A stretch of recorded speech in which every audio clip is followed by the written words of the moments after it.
Who is going to lead the European Union for the next 5 years? What is Thailand's new same-sex marriage law? Why is a US journalist facing espionage charges in Russia? Hello and welcome back to World 360.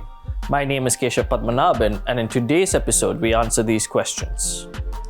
To begin with, the European Council meeting on 17th June did not confirm the names of those individuals who would lead the institutions a part of the European Union for the next 5 years.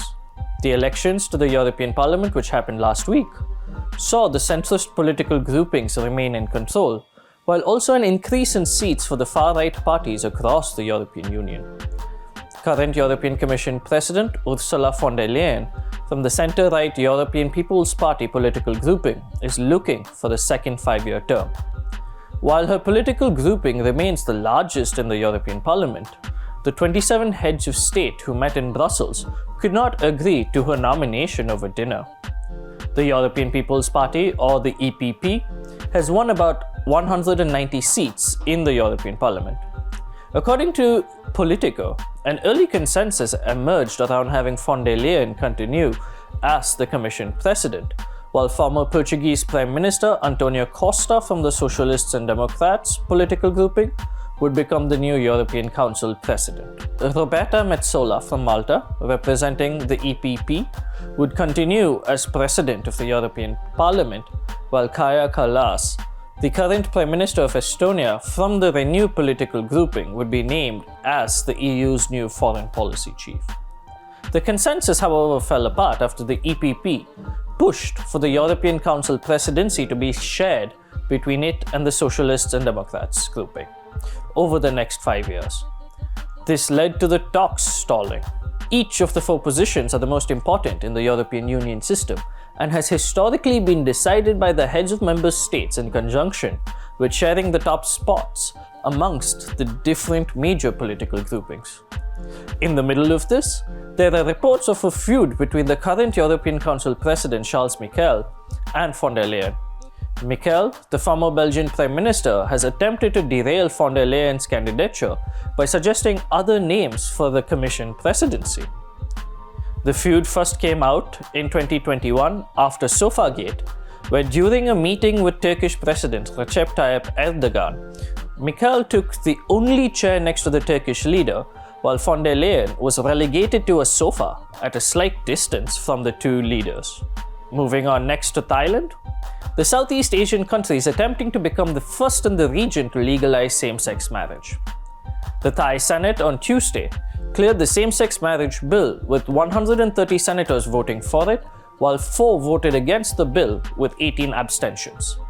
The bill will now go to the Constitutional Court for review before becoming law through royal approval.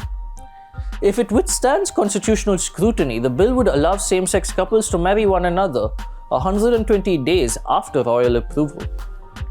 The law amends Thailand's Civil and Commercial Code, specifically changing gender-specific words such as husband and wife to spouse and man and woman to individual. The bill also extends welfare benefits, pensions and tax benefits to spouses irrespective of their gender, and also allows Christian and Islamic religious establishments to not perform marriage rites for same-sex couples if they choose not to.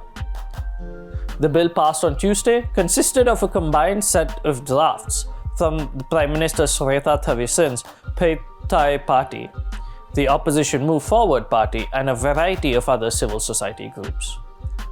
Moving on to Russia, where American journalist Evan Gershkovich is set to go on trial behind closed doors next week on charges of being a spy for the Central Intelligence Agency of the US. Gershkovich was arrested in March 2023 in the Russian city of Yekaterinburg in the Urals. He faces up to 20 years in jail if found guilty. Gershkovich is the first American journalist to be detained since the end of the Cold War. He worked for the Wall Street Journal, the American newspaper. The reporter and the newspaper both denied the charges.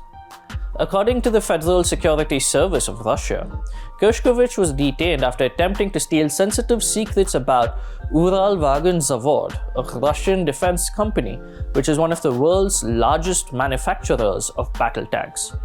The White House has called these charges as ridiculous, while US President Joe Biden has called the detention illegal. Russian President Vladimir Putin has conceded that there are discussions of a possible swap of prisoners, but has maintained that such negotiations must occur behind closed doors. According to media reports, US diplomats believe that the arrest of Gershkovich is a part of Russia's strategy to build up a number of detained US citizens who can be then used in prisoner swaps for detained Russians. That's all for me today. Thank you for tuning in to this week's World 360. Subscribe below for more such news and analysis from ThePrint.